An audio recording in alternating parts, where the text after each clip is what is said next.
Hi, I'm Rob Vanstone, and welcome to the umpteenth edition of the Rider Rumblings video podcast. We're discussing the Rough Riders' 30-day victory over the Hamilton Tiger Cats last Saturday. They are now looking ahead, they being the Rough Riders, to another Saturday home game, that being a 5 o'clock matchup with the Ottawa Red Blacks a few days from now. I am here with Murray McCormick and with my beautiful hound, Candy, who is making her weekly cameo. So, Murray, just like to get your thoughts off the top about Candy or about the Rough Riders. Well, I thought the Rough Riders had a pretty good chance of winning on Saturday. Hamilton had struggled in its opener, but I didn't see 30-8 coming. I didn't see the offensive line performing as robustly as it did. I didn't see the defensive line performing as robustly as it did. I didn't see the running game being as productive as it proved to be. So I wasn't surprised that they won, but I was surprised. Please try to make sense of this, because I can't. well, I'm kind of surprised that you have a dog and it's lasted this long. I think it's quite surprising. Oh, there she is. Hello, Candy. So one day we'll get to meet you. I'm surprised too. You kind of look at some of the incidents that took place over the game. First, they lose Shaq Evans to a foot injury. Then they have that crazy, chaotic goal line stand with 3 offsides, with 3 guys' hands over the line each time. Yeah. And the Tiger Cats finally scored. And they escape that mess that could have been bad. Then they have a brawl where 2 guys are kicked out, but Jake Hardy's kicked out. One of the guys supposedly. So I'm trying to get away. There's a lot of ways they could have lost that game, but they still managed to pull it. Maybe is it a sign that how bad Ottawa really is? Sorry, not Ottawa. Hamilton. Hamilton. Excuse me. Or maybe it's a sign of how bad Hamilton really is. Find out how bad Ottawa really is on Saturday. A lot of people have them 9th in their power rankings, even though they're 1-0. Yeah, so. I was just looking at a bunch of Ottawa's stats, and that's probably why Ottawa was on my mind. But Hamilton's always near my heart, so I think it's a sign of how bad Hamilton is. And it's really, when you watch that game, the Riders it was never really close, was it, Rob? It was just seemed to be the whole Riders game, other than it was 8-7. Hamilton after, in the second quarter. But once the Rough Riders got rolling, the whole game turned with the Jonathan Woodard strip sack of Jeremiah Mazzoli. AC Leonard recovers the football, takes it down to the 8-yard line. And then on the first play of that abbreviated possession, Cody Fajardo finds Mitch Picton for the touchdown. And that was absolutely massive, just late in the first half to get that. And after that, the Rough Riders were rolling. 2 huge plays back to back. And that game just turned on a dime right there. I think it's only 2 games, but our concerns about the defensive line eased or forgotten or waived, or do we still need a little more? I have no concerns about that defensive line anymore. If you look at it, they got two troikas that are working perfectly. Yeah. Inside, they've got Micah Johnson, who's, although the stats don't show it, he is really creating a push up the middle. And Garrett Marino has been a nice addition to the team, and McKenna Henry's exerted some pressure. I think he has 3 quarterback pressures unofficially this season. So they're getting a lot out of the interior linemen. And then you look at the defensive ends, and Jonathan Woodard leads the league in sacks, all 3 of them coming in one game. And AC Leonard has 2, and Keon Adams has played pretty well. So and Charleston Hughes has nary a sack. So although he does have a forced fumble, but granted it's only a 2-game sample, but the way they performed so far, I think, provides a lot of grounds for encouragement.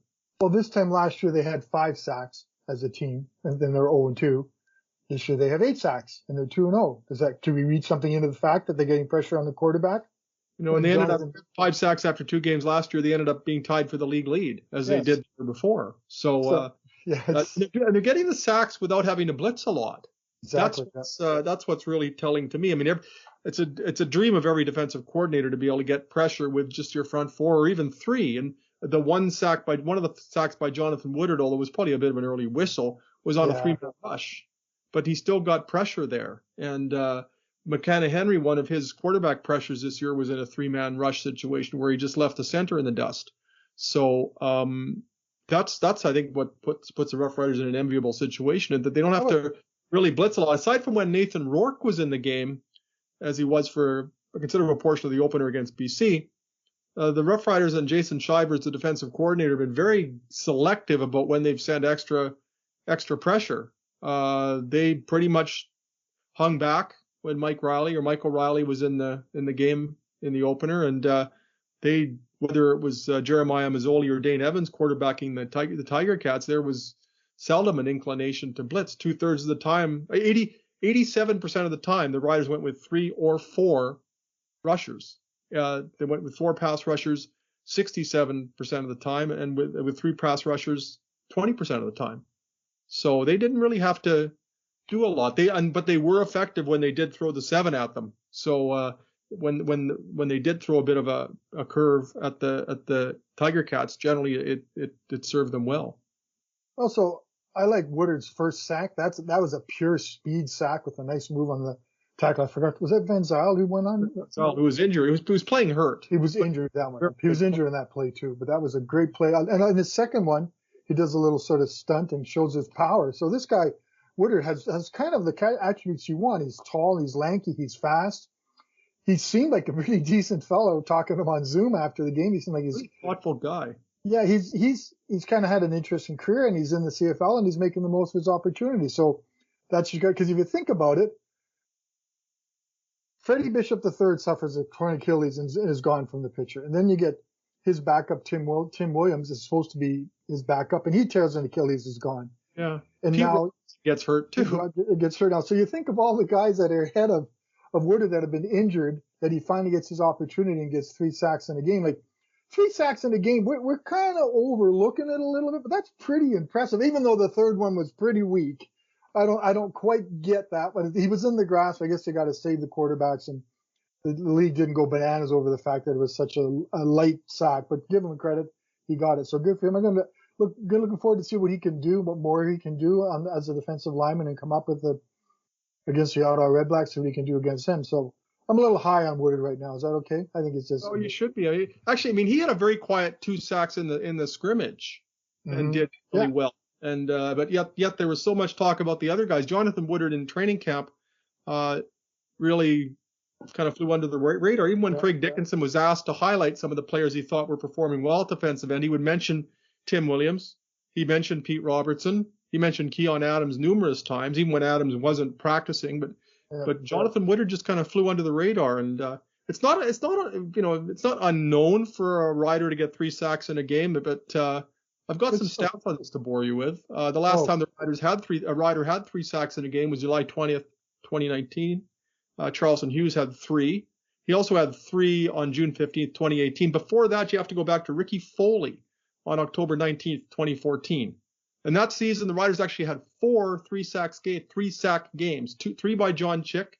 No, pardon me, 2 by John Chick, 1 by Tierras George, and 1 by Ricky Foley. So, and before that, Freeman with 3 in 2010. Maybe they are more common than I thought, but it's still pretty impressive. I'm going to go for that. Triniak had 3 3-sack games in 2004. Terrell Triniak. Sheldon Napastuk did it in 2000. Isn't this where are you getting all these stats from? Are you getting them out of your head, or just? I keep them. The first 3-sack game I ever recorded, when the league actually started recording 3-sack games, was Vince Goldsmith against BC on July 24th, 1983. And if you can name the second Rough Rider that I have here to have a 3-sack game, I will send you on an all expenses paid trip to any resort of your choice. It's got to be July 1st, 1984 versus Toronto. 84. Matthew Teague. You were that close to it all. Rick Goltz, Jeff Roberts, Gary Doolin, Jurison, James Curry, Gary Lewis, Jurison. Tim Edwards had a 3-sack game in 1995. Jurison. Troy Alexander in 1997. Dwayne Patterson in 1998. Same night that Arkell Trulak had 3 sacks in a game against Toronto. It was the first game after Bobby Jurison had been cut, and Jurison played against the Rough Riders. That's a sack full of sack talk. Yes, I don't know why I compiled it. I'm just so proud that I finally got to use all this stuff, because I spent a few nights in the newsroom curled up with some files. Murray, please save this podcast. There's no dog on the bed anymore to bail us out of this. Go. I was looking through the stats this morning. That's not going to save us from that. More stats? And And the Riders, from my knowledge, they had 4 trips into the red zone and came away with points in every trip. Touchdown, touchdown, field goal, touchdown, touchdown. So that's kind of that's efficient, isn't it? To go down there, I think. I don't know how much we read into it. Even that they got there. I mean, it was rare in I think in the second half of the game against BC, they didn't get past midfield until the AC Leonard interception in the second half. Yeah. So the taps turned off after 28 minutes into that game, and then it was as though there was a Donald Trump wall at midfield. And I'm not sure if Randy Ambrosi got a foreign country to pay for the wall as part of the global initiative, but Mexicans will. But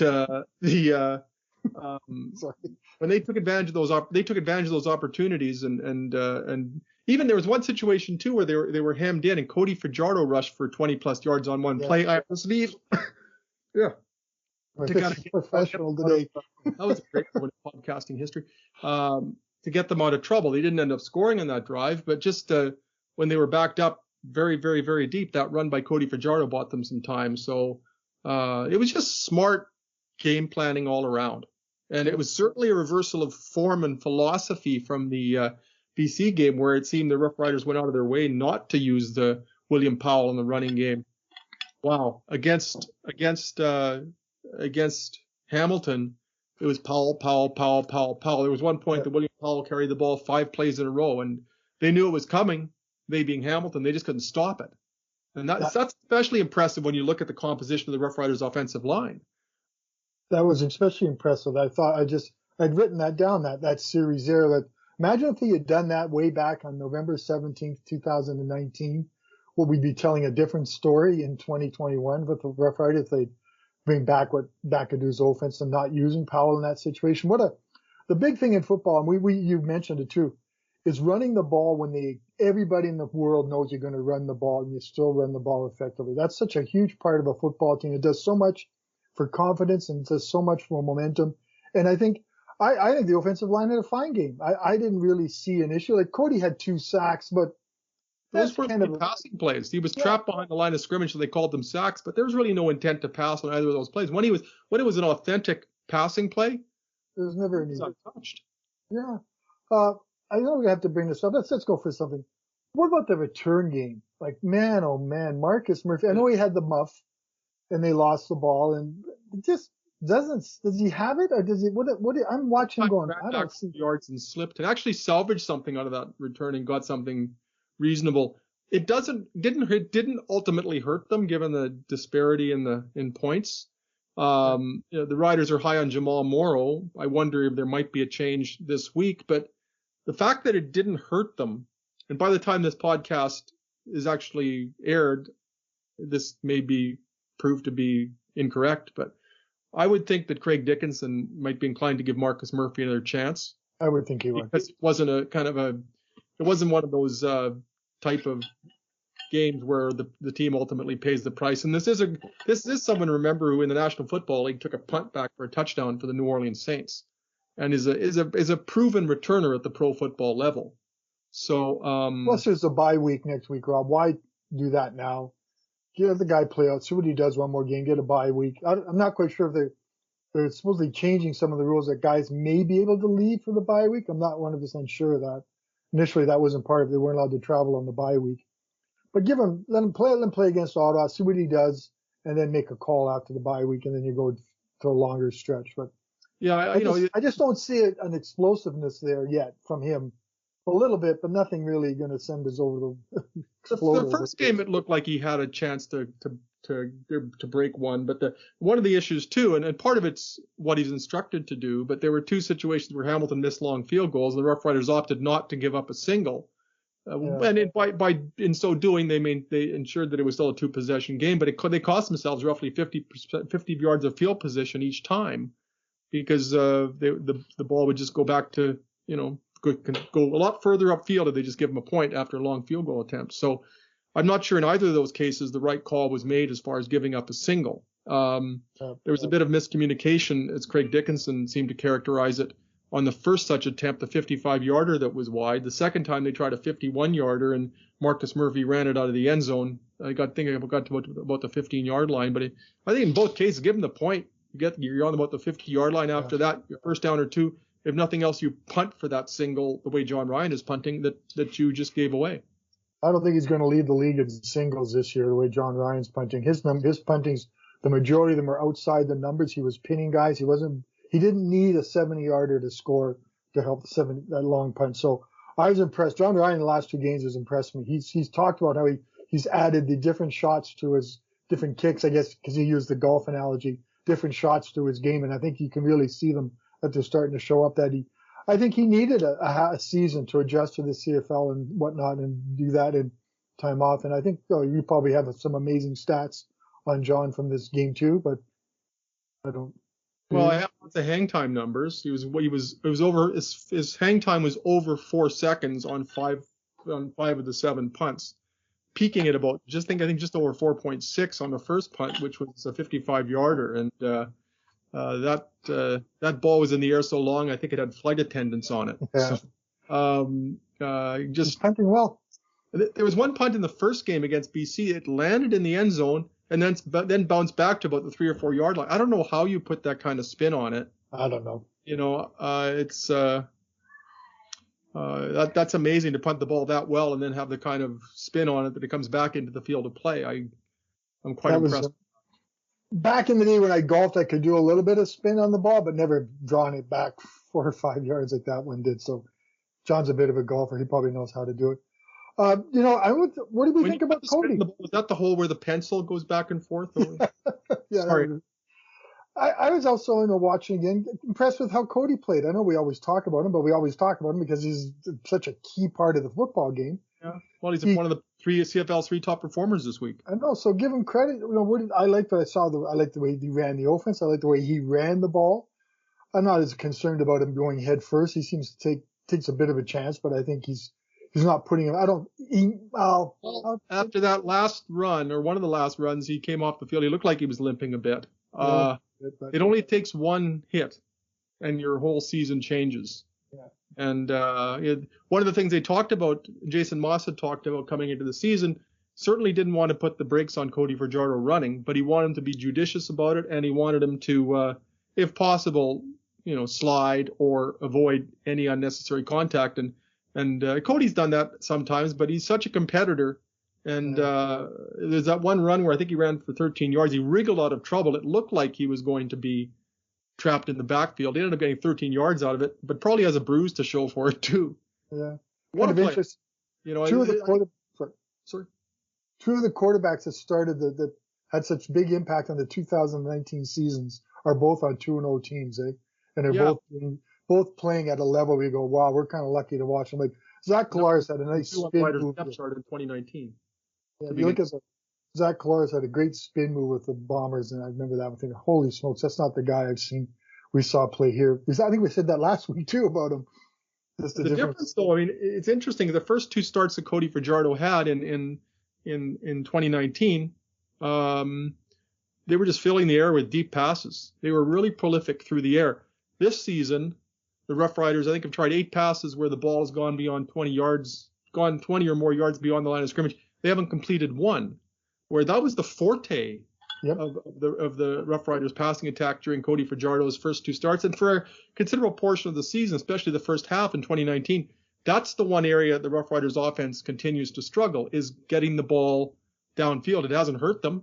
They've put up 30 plus points in the first 2 games. Granted, there was a Nick Marshall pick 6 that was part of it in the first game, and the Mitch Picton touchdown was basically a defensive touchdown because of the fumble recovery on the 8. So the defense has tilted the field a bit in favor of the Rough Riders, but still, that's the one thing that hasn't really returned from 2019 is that deep strike capability. It doesn't help that Shaq Evans was out for a considerable portion of that game after being hurt on the Cody Fajardo 14-yard touchdown run. And as we record this, we're not sure what Shaq Evans' status is for the upcoming game against Ottawa. But he had 7 receptions in the opener, but also had 2 drops and had the one reception on I think an 18-yarder over the middle right out of the gate against Hamilton, and after that really wasn't a big part of the offense. I think he was targeted 4 times but caught the ball once. So they've generally done what they've done without Shaq Evans being a real big playmaker. But that's not to discount the impact that his absence could have, because it really changes the dynamic of what the Rough Riders can do downfield. Even that threat being there is important. But Kyran Moore gives him that threat still too, Rob, though. He can still fly. He's still got speed. Swerve's still got the moves and do that stuff. And I think Lenius can do that stuff. And Michael Mitchell-Pickett should be out there too. So I still think they have depth at the receiver to get by with Shaq. But you can't take away an all-star and your leading receiver from 2019 and still not have feel some sort of impact from that. What about all the penalties, Rob? We look at the number. I wrote that down: 20 for 187 yards, 3 of them on one so-called goal line stand, and then all of them I looked it up. 11 of them were preventable, so those are offsides, legal procedures, all the type of things you don't expect from a disciplined team to make. Maybe it's early in the year. I rewatched. I know you did too. How many times their hands were over the white line in that goal line stand, which seems to be a pretty simple thought. If you're right over the white line, you're offside. If you're behind the white line, you're onside. Yeah, that would be a pretty correctable thing. And it ultimately it didn't, like the Marcus Murphy's, fumble. It didn't hurt him. Lost the ball. My dog keeps dropping her bone on the floor. In case you're here, she was playing with it and kept dropping it, kept throwing it down the stairs and picking it up. In case you're wondering what all the banging is in the background, it's Candy with her bone. But the ones that got to me, there were rough play penalties, just silly penalties of emotion that would they had good field position in one situation. I think it was on their 50-yard line. Bang, rough play penalty on the play. Those are the ones that I think are really avoidable. You're going to get your penalized a certain amount just through the evolution of the game, but they've got to be really careful about letting their emotions get the best of them. And if you look at those penalties, so many of them are avoidable, whether it's the play penalties or those offsides. They're flirting with it a bit with AC Leonard, and Derek Taylor was talking about this a bit with Luke Mullender on the Sports Cage on Monday, how AC Leonard reads the snap count and anticipates the snap count. And it looks oftentimes like he is offside. And I rewatched the telecast, the TSN telecast, just to see was AC Leonard offside on some of those plays where I thought he could have been called? No, he just got such a jump on it. He was out of the starting gates before anybody else really anticipated it. Yet there was an instance where he got called for offside. So there's going to be a certain amount of, I think, penalties that you almost have to chalk up as being somewhat acceptable, because sometimes the burst that he has off the line of scrimmage or right off the snap of the ball is so quick that it might look like he's offside even though he isn't. It was just an amazing athlete. Do you think the refs need some credit, or they have to watch for that now to maybe keep an eye that this guy's got such a burst off the ball that he's not offside? Because it could be just a natural reaction. He's in that back. It really looks deceiving. You almost have to take take the officials aside and say, look, he's actually just reading the snap count. And there's times when he's legitimately offside, and that is going to happen. But there's one time, for example, he got called for offside, cost him 5 yards, and the next play he got a sack. So he cost them a quarter, but they got $1 out of the deal. Yeah. So he's a good player, though. Holy smokes. That was a pretty shrewd move by Chris Jones back in the day to switch him. Oh, my goodness. He was that talent. Promoted at Taylor Field for catching 2 touchdown passes as a tight end with the BC Lions against the Rough Riders. Yeah. And you look at the things he's doing athletically, and maybe he deserved a bit more credit than he got. He was kind of the other guy when the Rough Riders had Charleston Hughes. But you look at the game that he had in the West Division final in 2019. I think he had a couple of sacks, just all over the field. Had the Riders won that game, there would have been a lot of stories written and a lot of praise directed toward AC Leonard. And man, is he playing well. And he's a different player than Charleston Hughes. I mean, Charleston Hughes is tremendous, but I don't think he's ever really had the pure athleticism that Charleston Hughes' technique and his anticipation and his smarts have helped him so much. He just understands every mechanic of rushing the passer. And I'm not discounting the attributes of that nature that AC Leonard possesses, but without being 6'7", he's looking a lot like Willie Jefferson right now. Yeah, man, it's fun watching Willie Jefferson play football. He's just a great player, and we also both know he's also a good guy too, and he has fun and his joy in his game that you just wonder. Like I can watch him play all day. I just think he's such a. I'm just trying to find the attendance figure here, Rob. That's so sorry if I was looking otherwise. 27,080 was the one they announced later. All the attendance across the league was down after week 2, after the excitement and the hype of week 1. You know, I meant to check on Ticketmaster. I'm assuming ticket sales are slow for Ottawa too. That's it's still 27,000 in a pandemic. It's pretty good. I tweeted, and I can't believe the response to this. I was just simply stating a fact that the attendance on Saturday was the Rough Riders' lowest attendance for a home game since 2014, week 4, when the Riders played BC. And I wasn't criticizing anyone. I was just pointing out that the simple fact. It was the lowest attendance. It was the lowest attendance since the new Mosaic Stadium opened. Considering the climate in which we live, I was surprised to see them get as many as 27,000. I thought they might be 1,000 or 2 above their season ticket base. Because at one point I looked at the seating chart on Ticketmaster, and there were a lot of blue dots. And so 27,000 is actually pretty good. I wasn't slamming anybody. I was just, it's a fact. Those are numbers. It's math. But some people can't really grasp the logic behind that.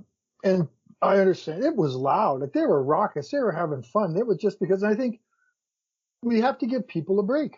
They're getting back into football. They're getting back into life. They're getting back to what is going to pass for being normal. And they may be a little cautious. So I think it may be happening again. As I said, in Ottawa, I would try to get over 27,000. Maybe 2 wins will do something for them. But most people I talk to aren't. It's not a game. Game day isn't the big day for them right now. It's other things and cottages and stuff is supposed to be nice. So maybe the numbers will pick up. Probably in the second half of the season, they're on the road for most of it. Yeah. So there's really no ground. There's no room to sort of make up for things other than the way things are right now. So no. But let's look at Ottawa really briefly. I'm not sure what to make of this game because Ottawa's 1-0, and I still don't think they're very good.